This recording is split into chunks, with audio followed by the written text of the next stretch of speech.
Welcome to Authentic News Uncut. Be sure to hit the like button and subscribe. Let's get right into the content. Deion Sanders knows that not everybody in the world believes in his program. You know what's sad? That a lot of people that said they believe in the team and they were excited when they won the first 3 games, because there's a little bit competition. Just like Shedeur Sanders said in his post conference. He said, I don't care about names. You guys are so worried about names. When you worry about names, you lost the game before you arrived to play the game. And Coach Prime and Shedeur Sanders, their whole life do not care the team that's across from them on the field. And this is why they're successful. A lot of programs say, oh, I'm playing Oregon, or I'm playing USC, or I'm playing Alabama, or I'm playing Georgia, and they automatically chuck it up for a loss. That's a loser-ass mentality. Coach Prime does not preach that, and neither does any of his coaching staff or anybody around that program. And that's what's going to make this program unique, because the rest of the college football, every time they look at their schedule, they put losses on their own schedule. I never heard such a thing.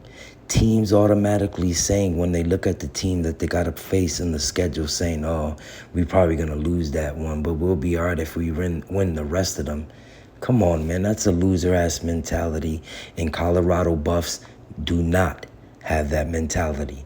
Coach Prime will not allow his players to think that way.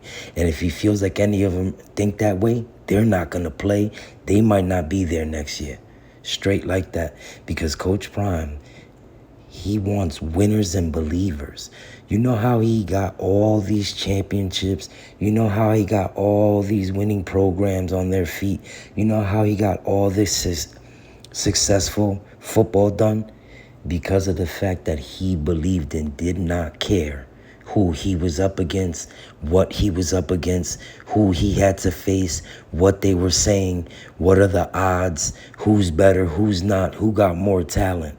It's not about that to Deion Sanders. He tells his team, as long as we're ready and we give it everything we got, we're going to win.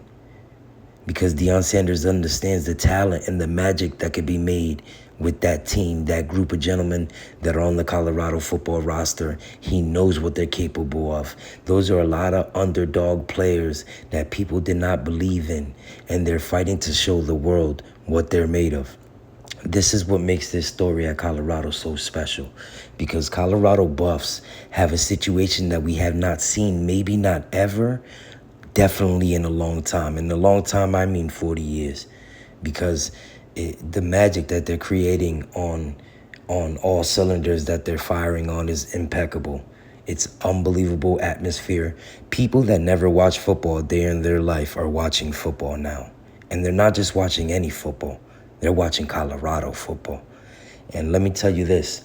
For all the media platforms, I've seen it all the major media platforms, all the smaller ones, bigger ones, everybody is saying, oh, I don't know if Colorado could beat Oregon. They're so good.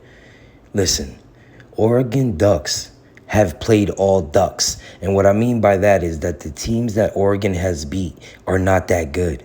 Oregon has not played top 10 teams. Oregon has not played a lot of ranked games. I don't even think Oregon has played one Pac-12 game. This is their first Pac-12 game tomorrow, on Saturday. So it doesn't make much sense. And the odds, I don't know what they're basing the odds on, because Colorado's undefeated this year. So where are you getting the odds from? The Oregon team from last year? Or the 3 games that you just saw Oregon play that were against random competition that wasn't any good? And everybody knows those teams that Oregon beat in these 3 weeks weren't that good. And they had a rough start last week. So Oregon is not this bombshell team that's ripping it up, firing. Listen, they haven't even got opposed in a decent manner. Nobody has played defense against Oregon in these last 3 weeks. They're playing weaker teams. We're going to see on Saturday who Oregon is made of and what Colorado's made of, because they're both elite competition. The other 3 teams that Colorado played, they were great teams. But I'm talking about in the division, in the Pac-12 division. Now we're talking the elite teams in the Pac-12, just not teams on the schedule. So this is going to be two of the most elite teams in the Pac-12, and I think that the Oregon Ducks will lose on Saturday. And I believe that Shedeur Sanders is going to show you more magic than he showed you in the Colorado State rival game.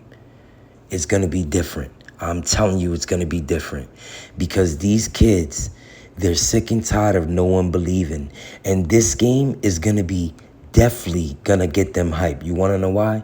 Because these kids are tired of accomplishing and breaking records and changing football and getting viewers and doing everything they're in their power that they could do in the last 3 games. And they're still doubting them. They're saying that, oh, they're good, they're winning, but they're not beating elite teams. After Oregon, I no longer want to hear that they are not one of the most elite, if not the best team in the Pac-12 this year. I'm not saying overall. I'm not saying in the last few years. I'm talking about right now. Just like Coach Prime said, we're going to win right now. And let me tell you something, Oregon Ducks. Get ready. Get ready. And you know what? They're going to run out there and do this for Coach.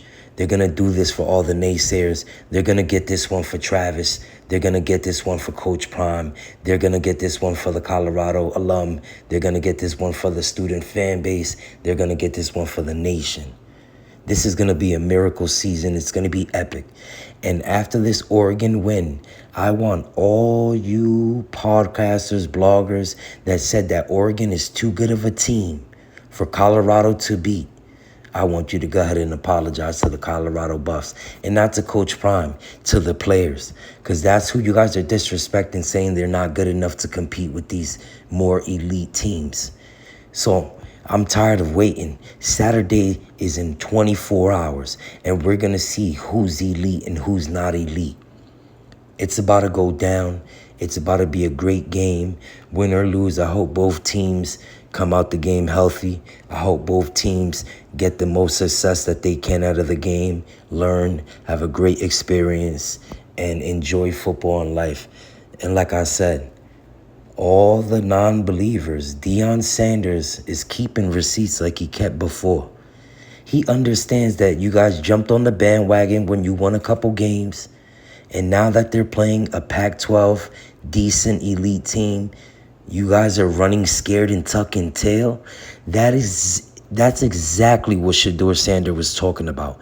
Shedeur Sanders said, I'm tired of everybody talking about these names. And I'm supposed to be scared because they mention a school's name. Shedeur, Coach Prime, and Colorado Buffs don't give a shit what the name says in the schedule. All they know out is that they're going to go out to the game and they're going to fire on all cylinders. They're going to play the best football they can play, and they're looking to win. They're going to win, and they're going to make it happen because we're looking at 2023 miracle season, and this is a movie. This is Remember the Buffs. Listen, producers, writers, get on it right now because I haven't seen something like this since Remember the Titans. Straight like that.